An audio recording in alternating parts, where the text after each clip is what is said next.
Welcome to Live Daf, your online Daf Yomi Shir. Shalom Aleichem, welcome back to today's Daf Yomi, which is Eruvin Daf Chav Gimel, on Chav Beis on Beis, at the Mishnah, 4 lines from the bottom. Going back to Pasi Berois, those boards constructed around this water hole. What type of water hole can have Pasi Berois? Says the Mishnah, Echad Boy Harabim, whether it's a water hole containing water, not fresh water, a bore containing rainwater, but it belongs to a rabbim, in which case there's less concern that one might continue carrying in this enclosure even when the water source becomes depleted, which nullifies the mechitzes. The allowance is only when there is water present. So the Mishnah says if it's a boir harabim, so it's enclosed water, it's stored water, it's not fresh water, but it belongs to the rabbim, which will keep each other mindful of the fact that water needs to be present in order to allow carrying within this enclosure. That's one example. U'be'er harabim, certainly when it's a be'er, it's fresh water. It's a fresh water well, which belongs to a rabbim, in which case there's even less concern of water depleting and drying out. It's a be'er. So you have two positive elements. Number one, it's a spring of fresh water. Number two, it belongs to the rabbim, who remind each other. U'be'er hayachid, or if it's a be'er, so it's a fresh water source, but it belongs to a yachid, individual, where perhaps there is concern that he might inadvertently continue carrying even when the water dries up. So in either one of these cases, since there's at least one positive element present, either it's fresh water, which carries less chance of drying up, or it belongs to a rabbim, which will keep each other mindful to only carry properly. It says the Mishnah, Oisla and Pasan, we can construct for these water sources, these water containments, pasim, boards, to allow carrying in this containment. But if it's a bur, so it's only stored water, and it belongs to a yachid, so we have two negative elements here.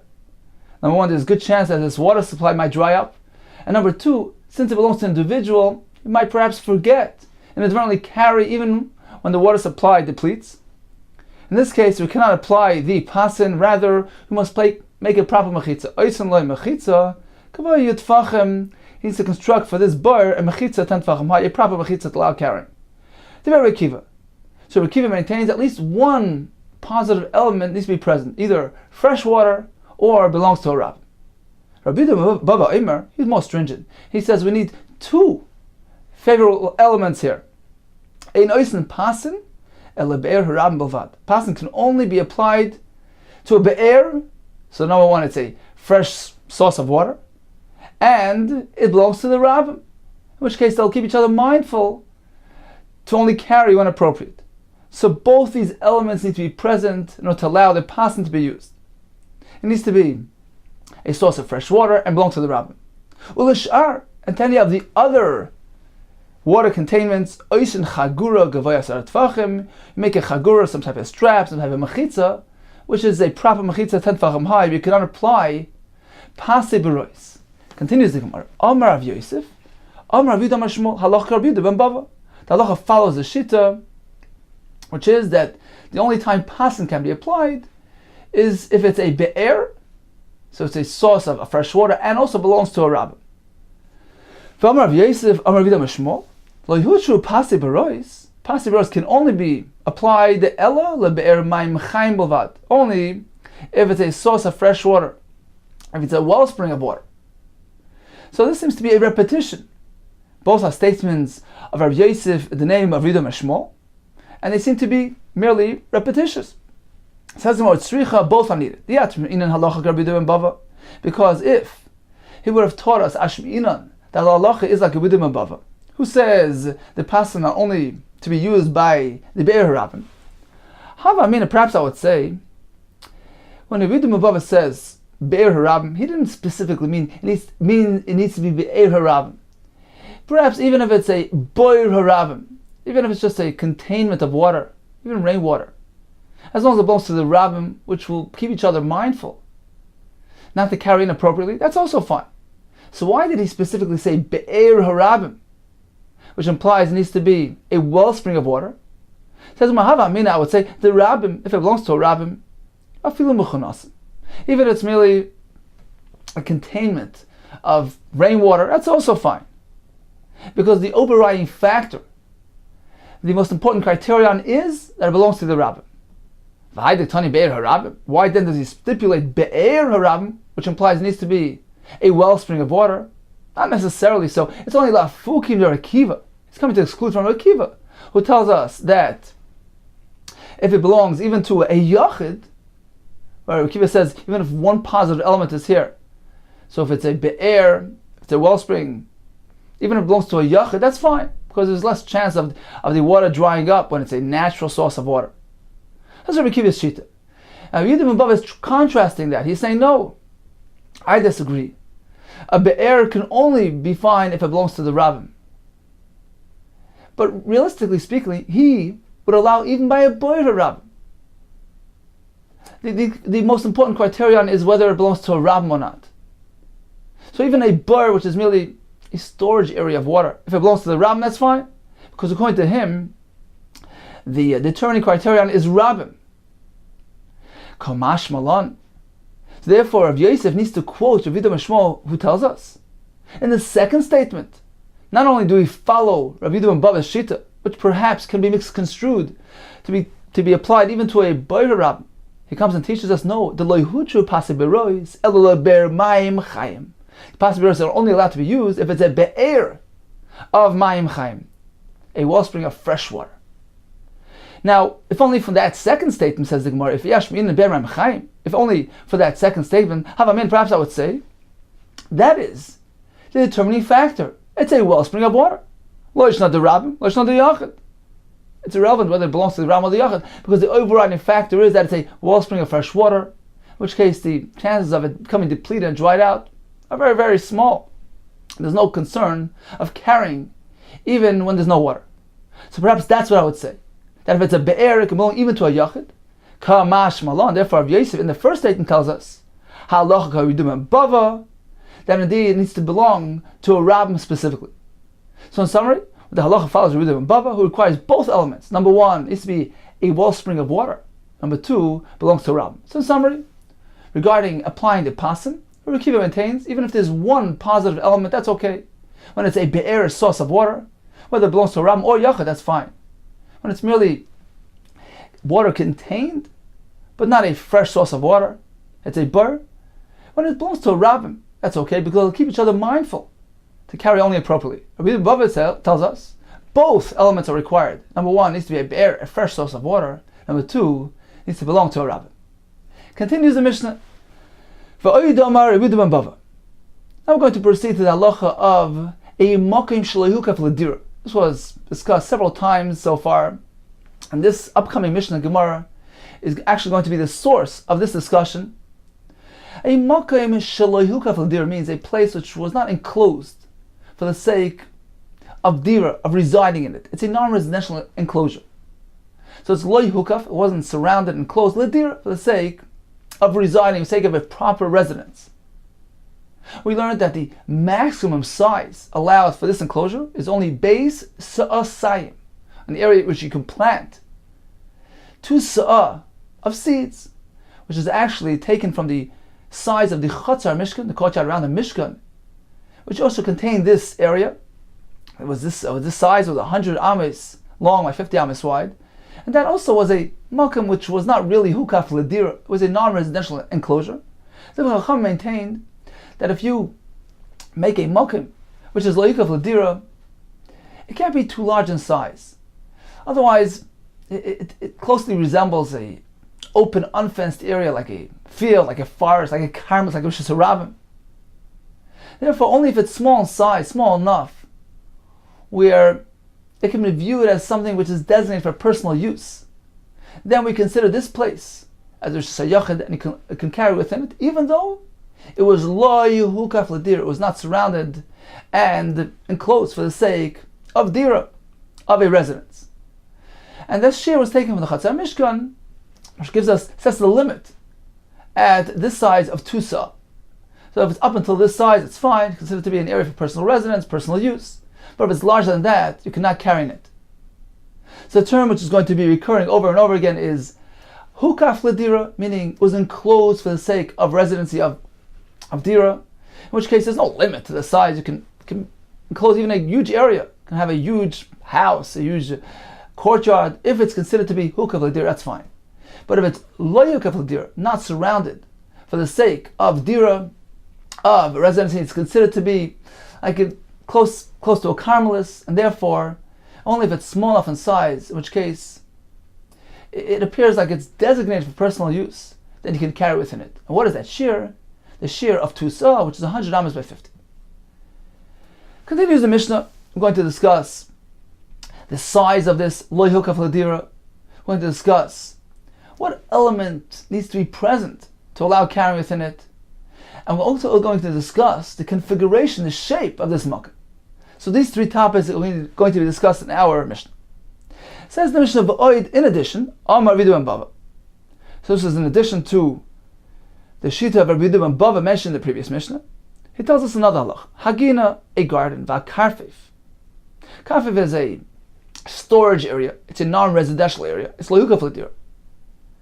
Shein shivim amma v'shirayim, which have a size of 70 amma plus, meaning 2/3 of an amma, which is 4 tfachim, 70 and 4 tfachim, al shivim amma v'shirayim.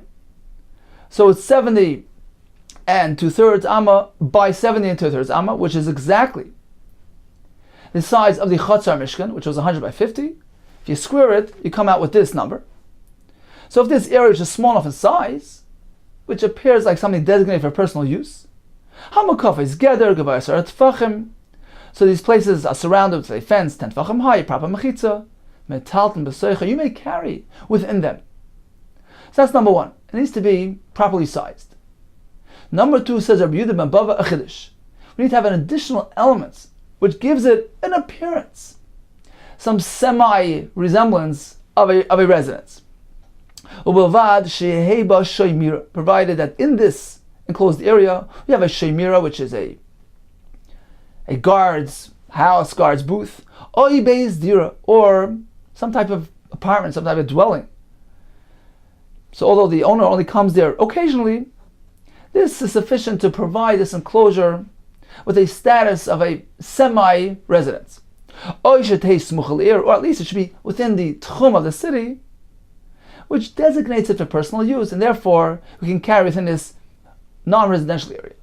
So according to this shita, it needs to be properly conformed in size, and also contain this additional residential element to it. Rabbi Yehuda Omer, you don't need such a serious residential element. I feel even if there's only a pit with water, a long and narrow pit of water, or even a cave where one can go in there to protect himself from the elements.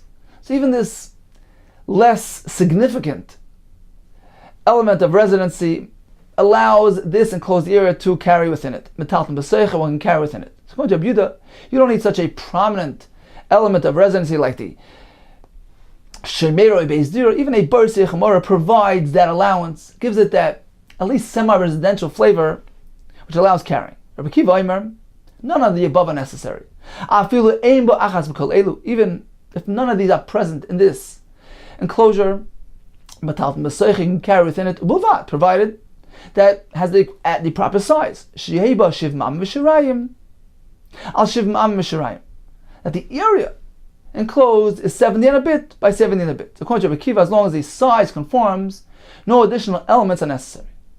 So you have 3 shittas. According to Rabbi Yehuda ben Bava, in addition to the size, you need to have those residential elements, those more prominent residential elements. According to Rabbi Yehuda, even less prominent elements are fine. According to Rabbi Kiva, no elements are required aside from the proper size area. Rav Lezer Omer, Im Hoysa Orka Yasal Rachba. Now we're going to speak about the shape.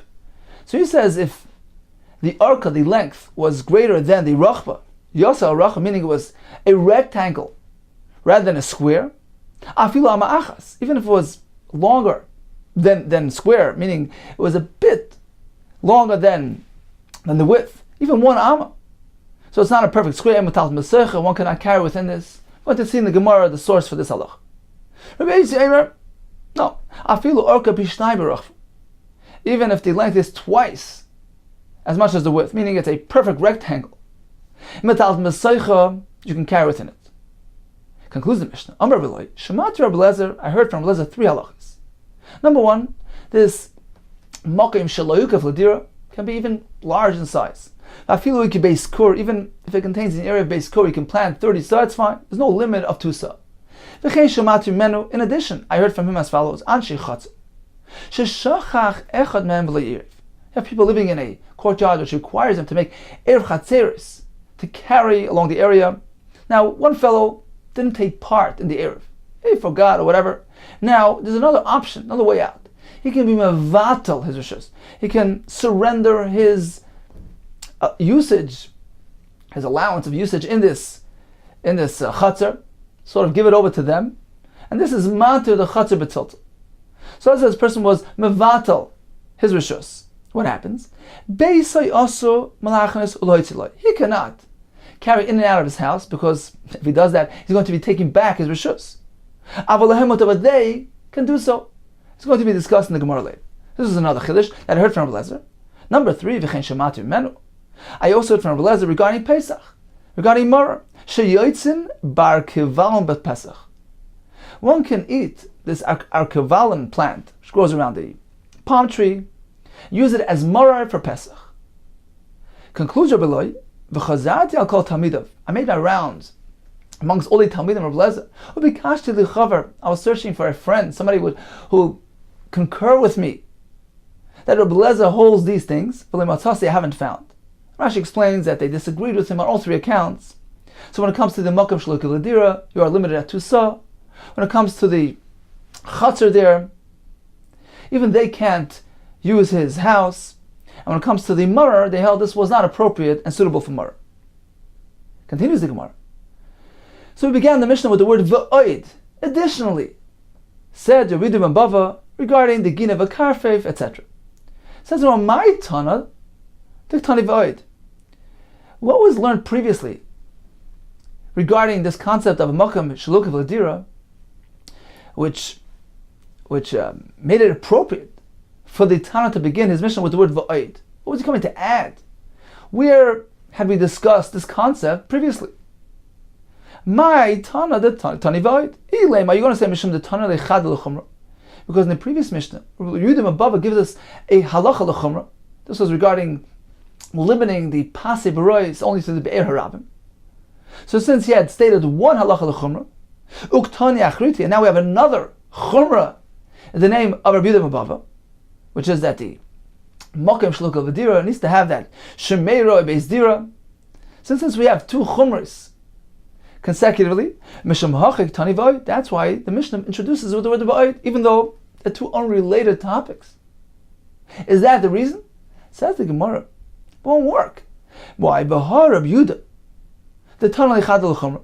Because when it comes to Rabbi Yehuda, we found a chumra in the beginning of the parak. Rabbi Yehuda tells us that the size inside the pasei b'rois cannot exceed 2 sa. This is a chumra. Uktani achriti. Then we have another halacha. And then Rabbi Yehuda, a chumrah, in the next Mishnah, where he tells us that if the rabbim, if the rabbim are intersecting those pasei b'rois, they're more powerful than it. They're mavat those mechitzah. So it's another chumrah. The name of Rabbi Yehuda, like Tani v'oid, and the Mishnah doesn't introduce that second halacha with the word v'oid. So apparently, because those 2 halachas, number 1, the size of the pasei b'rois, number 2, the power of the rabbim to know those mechitzas, are 2 unrelated, unconnected halachas. Therefore, it's inappropriate to apply the concept, the word of the oid. So why, in our case, does the Mishnah use the word v'oid? Says the Gemara, Hasam over there by Rav Yehuda. You know why there's no v'oid? Afsakur Rabbanon. Because the Rabbanon responded to Rav Yehuda in the first Mishnah. When he set the limit at 2 sa by the pasei b'rois, they respond, no, that's not the case, and they gave him a whole lengthy explanation. They would be mafsek between the 2 halachas of Rav Yehuda. Therefore, the Mishnah doesn't employ the word v'oid when introducing the second halacha, because it's been intersected by the Rabban in between. As opposed to our case, the Rabban didn't intersect, didn't come between these 2 halachas. So we have one halacha in this Mishnah of Rabbi Yehuda Bava, followed by another halacha of Rabbi Yehuda Bava in the next Mishnah, the 2 chumras. Therefore, it's appropriate to connect them with the word v'oid.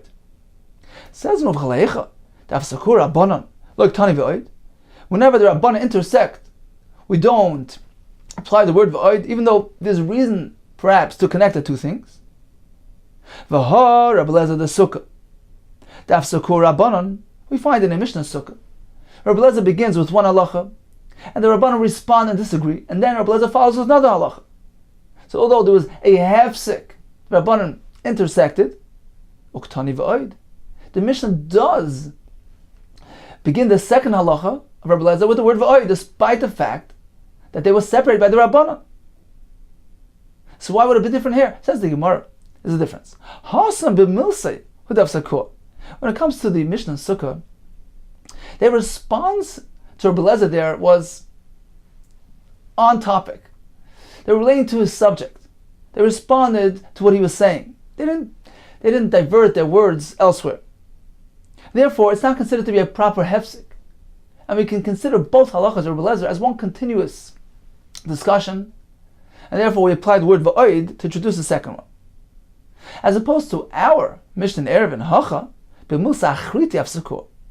In the first Mishnah, Rabbi Yehuda said that the area within the pasim can't exceed 2 sa'ah. The Rabbanon responded, but they went off on a tangent. They went on to explain to him, well, how can you limit it at 2 sa'ah? Don't you know that a chatzer, dir, v'sar can accommodate even greater areas? They went over the whole discussion about this lengthy topic. So it's not b'milsei, it wasn't directly referring to his words. Therefore, that makes a hefsek. That affects an intersection between the first halacha Rabbi Yehuda and the following one, and therefore v'oid is not in place. As opposed to our case here, since in the first Mishnah we have Rabbi Yehuda ben Bava telling us one chumrah, and then he immediately follows another chumrah, even though they're two unrelated cases. Since they're both chumras quoted by the same Tana, the Mishnah introduces the second halacha with the word v'oid to denote that it's as though it's one continuous discussion. Continues the Gemara. Rabbi Kiva oima afila ein ba echad mikol elu u'talton b'soicha. So this makom shloi huka fladira.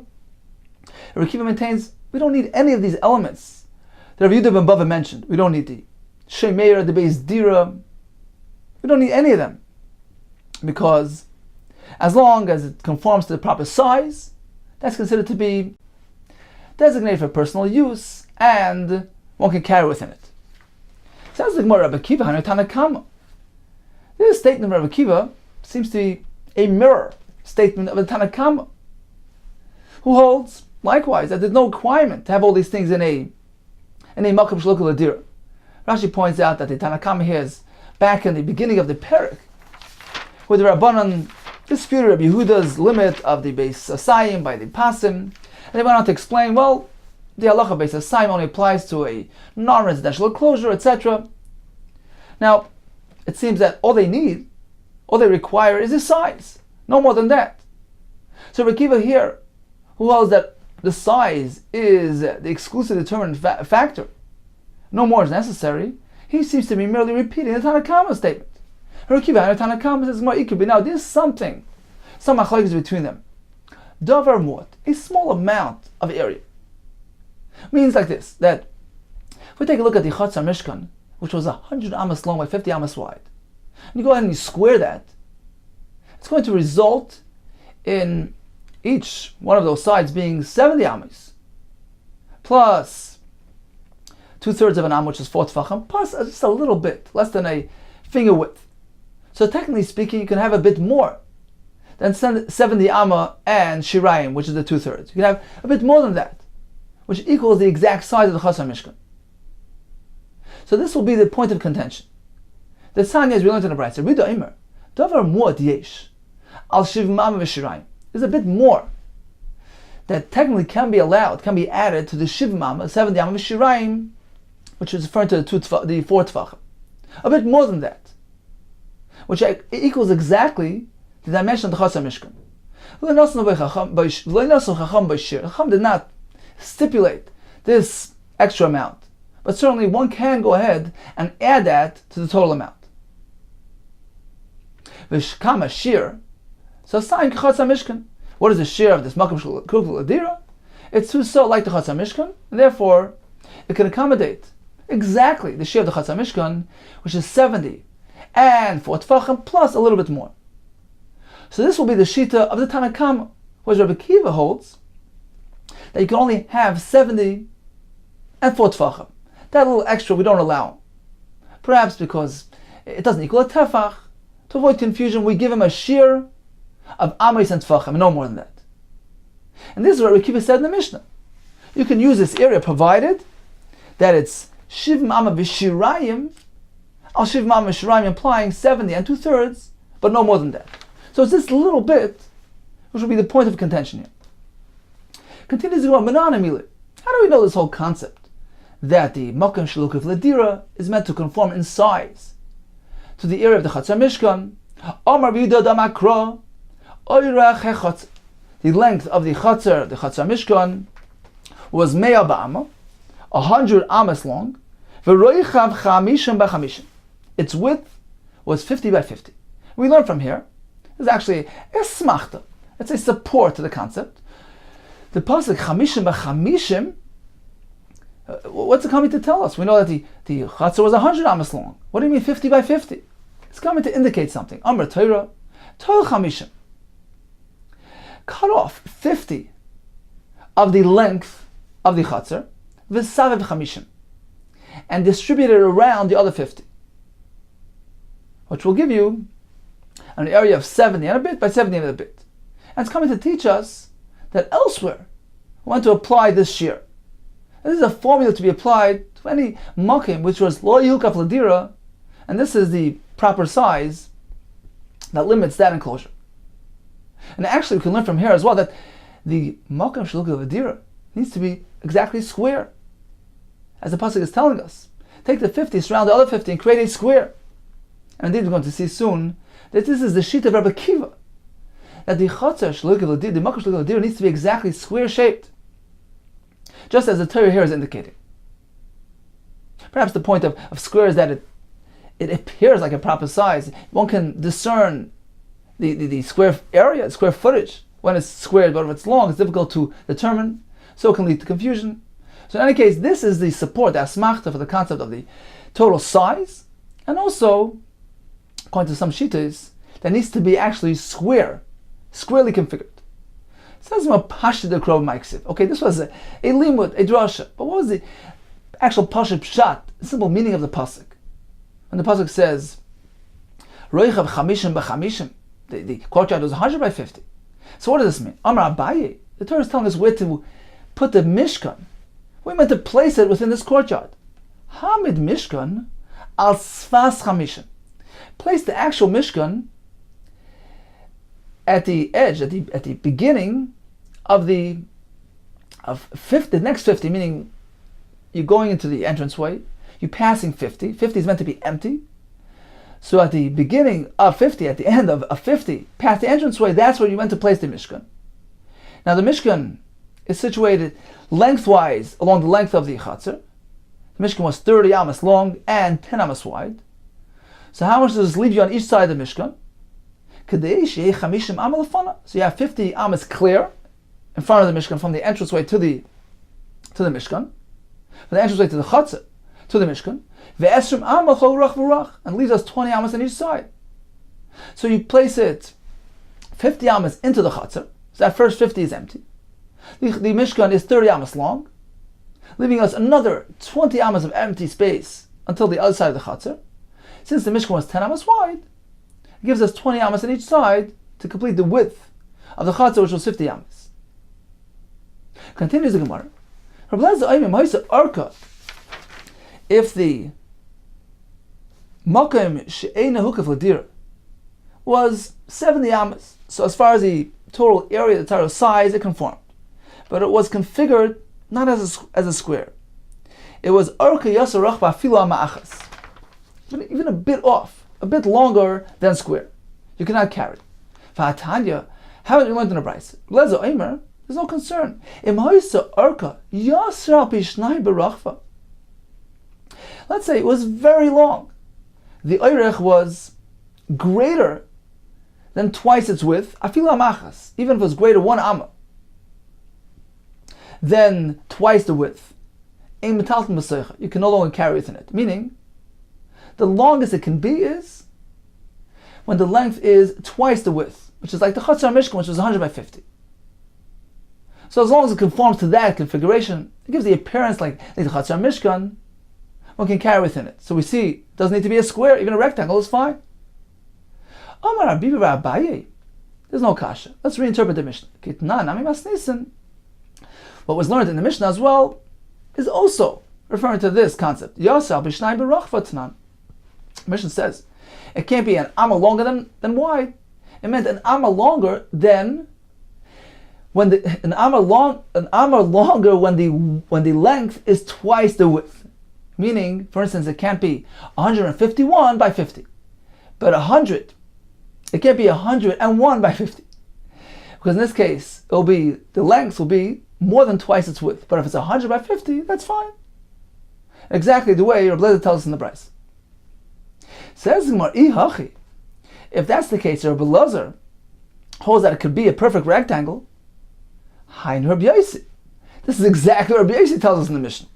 He says you must make sure that Rabbi Yosi Omer, afilu orka bishnai barachvam talton b'soicha.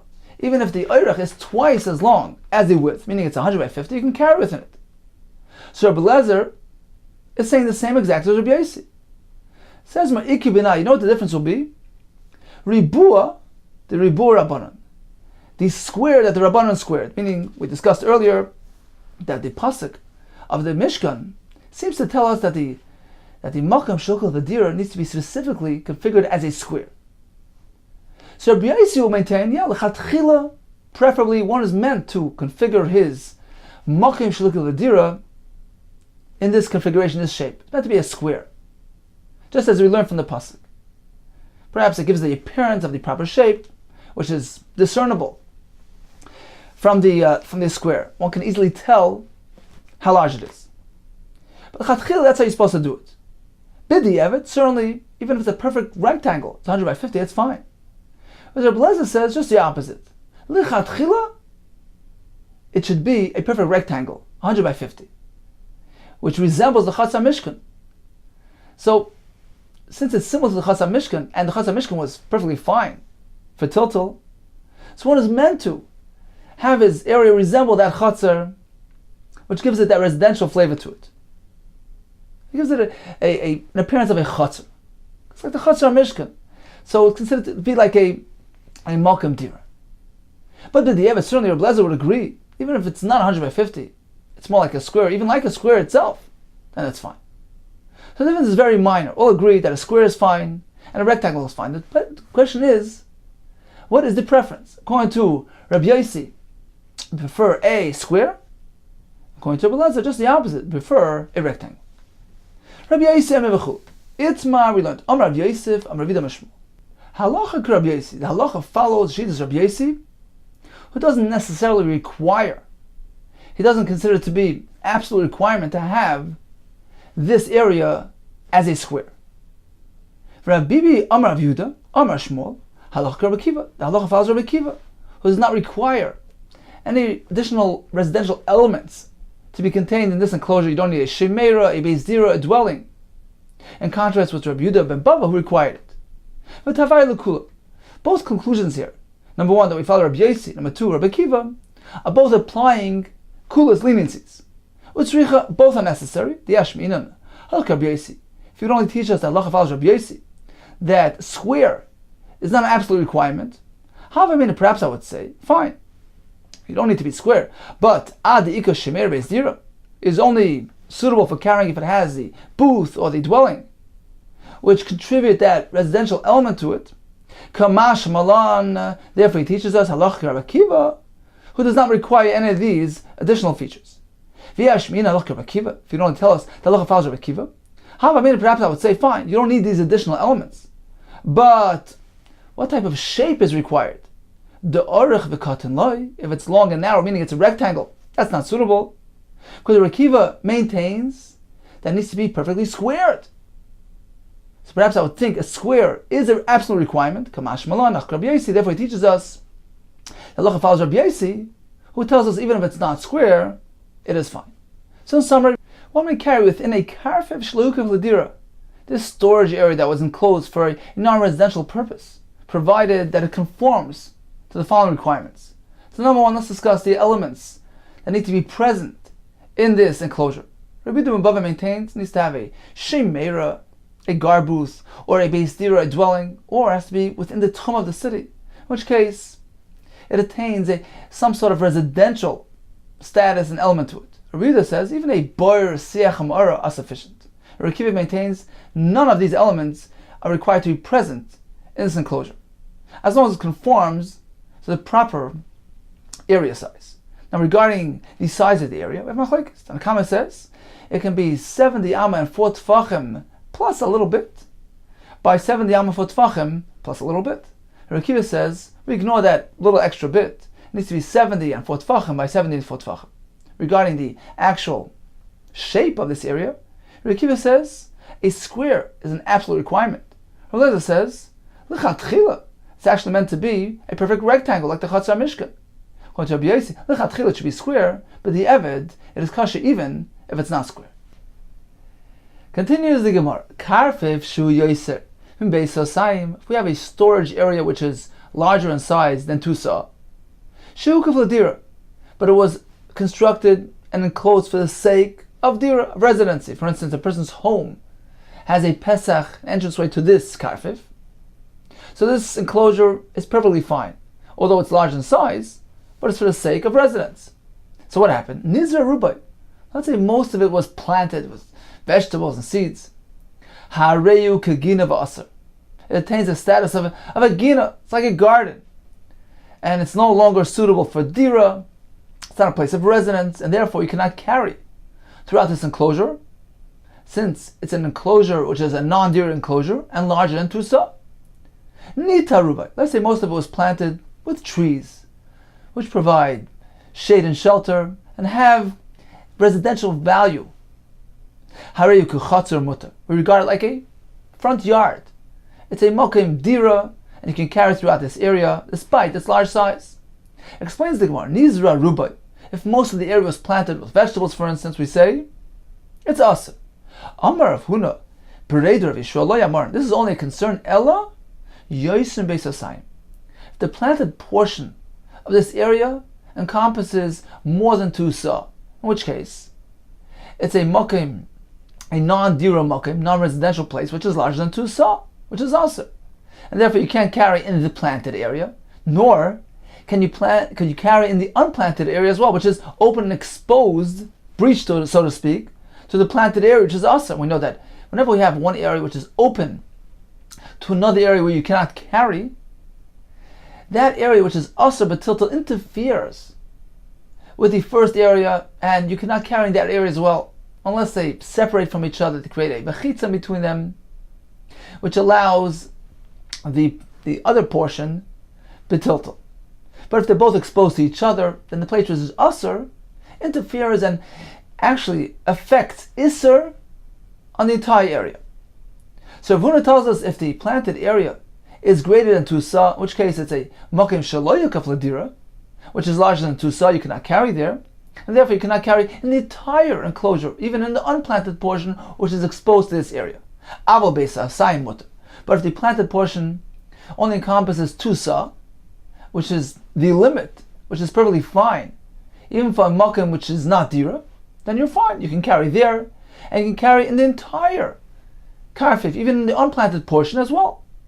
Now, although there are really 2 designations to this karfif, there's a portion of it which is like a gina, it's a planted portion which has a specific use, and we have the unplanted portion which is like a chatzar, different type of usage. Nevertheless, there's no concern whatsoever. You can carry from one to the other. Since they're both outdoor usage areas, they don't really have their own specific designation. It doesn't appear like you're carrying from one rishus to the other. Says the Gemara, apparently you're following Shittas Reb Shimon, Keman Reb Shimon. That's not as Reb Shimon tells us. Whenever we have outdoor areas, even though they're slightly dissimilar, you have a roof next to a chatzar, next to a karfif, you can transfer freely from one to the other. The Snan, Reb Shimon Omer, Echad Gagois, whether roofs, Vechad Chatzeres, courtyards, Vechad Karfifos, whether these storage areas, Rishus Achasen, they're considered to be like one Rishus, one domain. With regards to Kalim that were present in any of these areas at the onset of Shabbos. This doesn't pertain to kalim which were present inside one's home at the onset of Shabbos, in which case that kli attains a dwelling status, meaning it is connected and identifies with a dira, with a house, with an apartment, which is designated for intense personal use, as opposed to these outdoor areas, which is not really designated for substantial use, substantial personal use. It's an outdoor area, it's a roof, it's a courtyard. And therefore, Shimon tells us, depends what kli was speaking about. If a kli was inside the home, at the entry point of Shabbos, that kli attains a status of a designated kli for intense personal use, and therefore you cannot transfer it out to the chatzar, to the karfef, to the gag, as opposed to a kli which was already in the chatzar or the gag or the karfef, not inside a dwelling, not inside a dira, apartment, or a house. So this kli which was present in these outdoor areas, which is not really designated for intense, high-level personal use. Therefore, it can be transferred freely throughout all these areas. According to Shimon, all these areas are really one and the same. They're so similar to each other.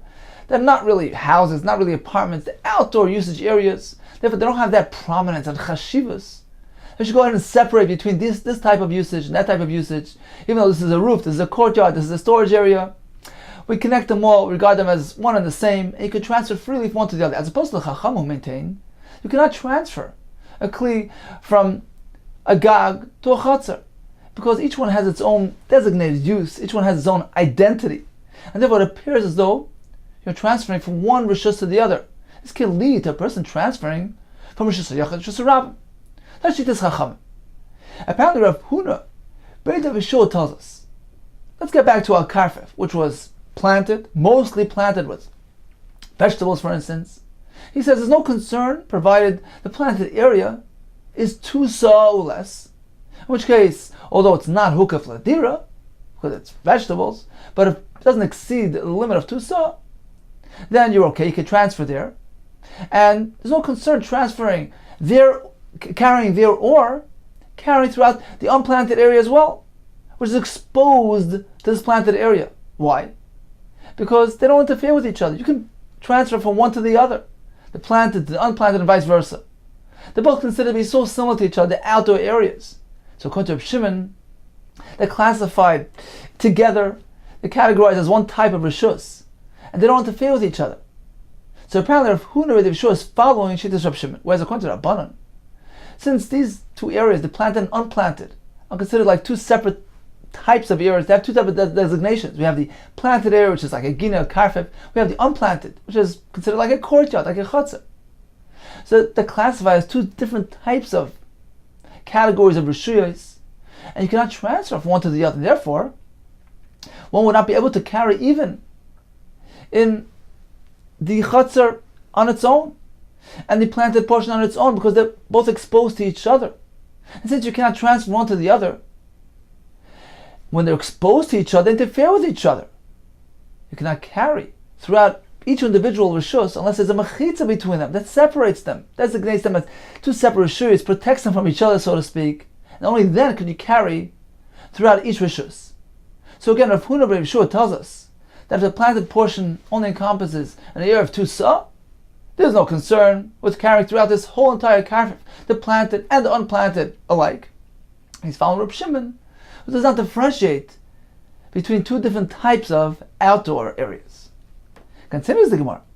The Reb Shimon Nami, even according to Reb Shimon, there's a concern. Why? Kivan in Israel, since most of this karfef was planted, Haveyahu Meuta, this lesser portion is batal legabaruba, becomes batal to the planted portion.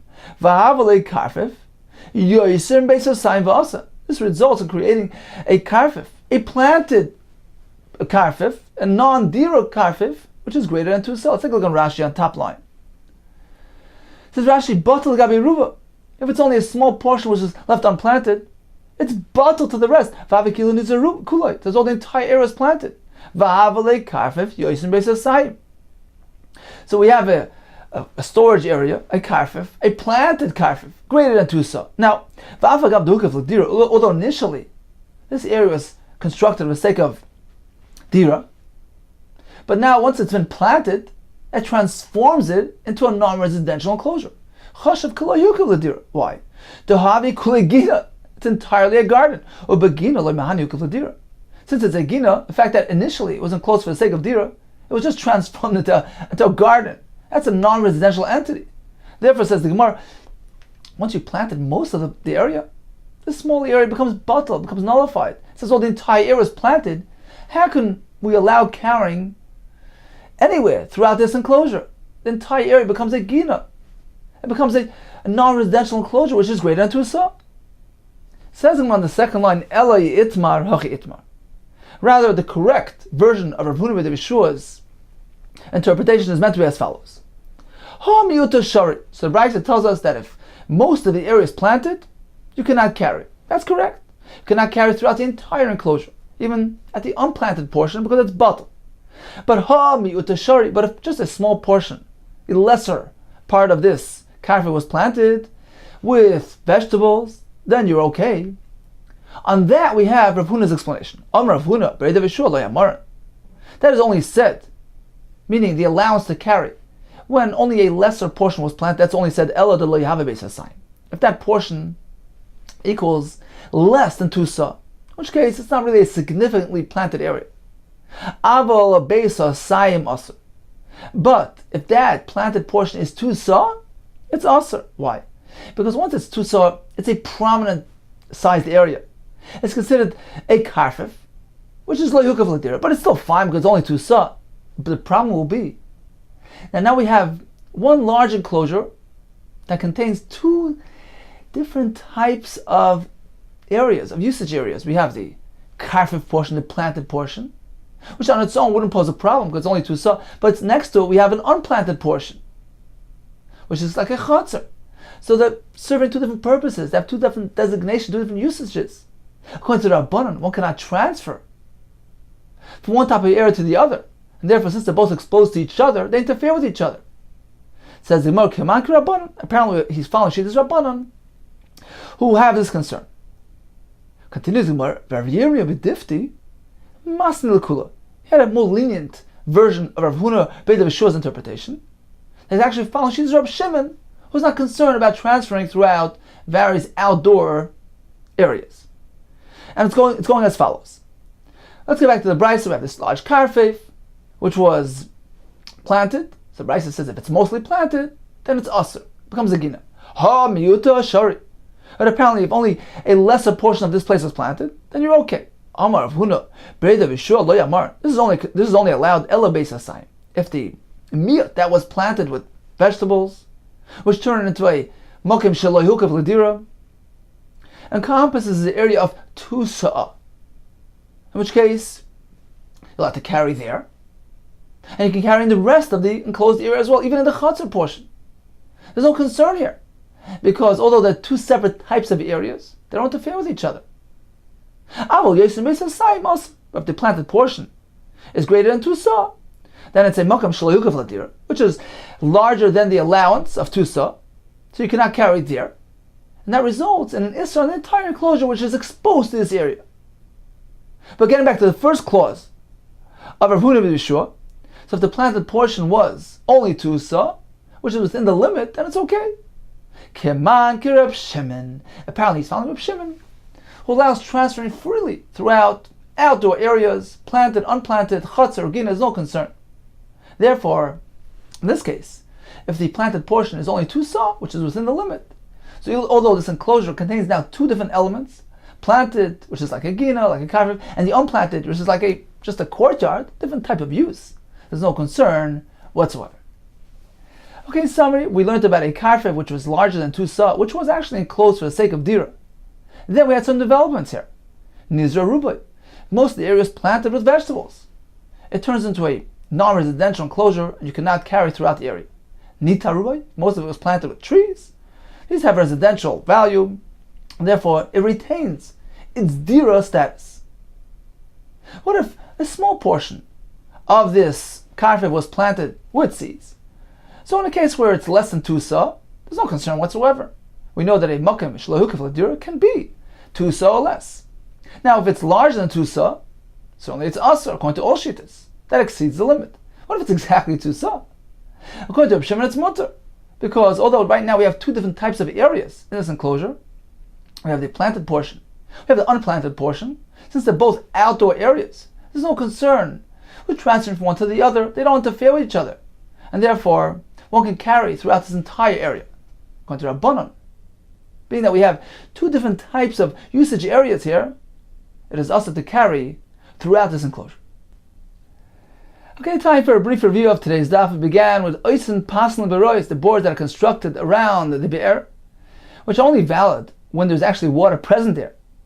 So what type of containment of water are we speaking about? According to Rekiva, either one of these elements are sufficient to allow the pasan. Either it's a source of fresh water, it's a be'er, or if it belongs to a rabbim, in which case even a bird, which is merely a containment of rainwater, would allow the pasan to be constructed, because when it's a source of fresh water, there's less concern of the water depleting, and when it's a rabbim, they'll keep each other mindful to only carry when appropriate. Rabbi Yehuda ben Bava maintains we need both elements present. It needs to be a be'er and also belong to a rabbin. We proceeded with the halacha of a karfif, shlukiv l'dira, a place which was enclosed for non-residential purposes. One can carry throughout this area, provided it fits a number of criterions. Regarding the features of this enclosure, we have a machlekes. Rabbi Yehuda ben Bava maintains it needs to contain some sort of residential element to it. A shemeira, a guardhouse, a beis dira, a dwelling, or situated within close proximity to the city. Rabbi Yehuda maintains even a boir, a seach, a ma'ara, a boir and seach can provide water, a ma'ara provide shelter. That's enough to allow carrying within this area. Rabbi Akiva maintains none of these elements are required. Now regarding the size of this area, according to Tanakama, it's 70 amma 4 tefachim plus a little bit squared. According to Rabbi Akiva, 70 amma 4 tefachim. Regarding the shape, Rabbi Akiva maintains it needs to be a square. Rabbi Lezer says lichatchila should actually be the arka pishnayim barachba. It should be 100 by 50. According to Rabbi Yossi, lichatchila it should be square, but the Eved, even if it's a rectangle, it's fine. We concluded with the case of the karfif, which was larger than 2 sa, which was hukav ladira.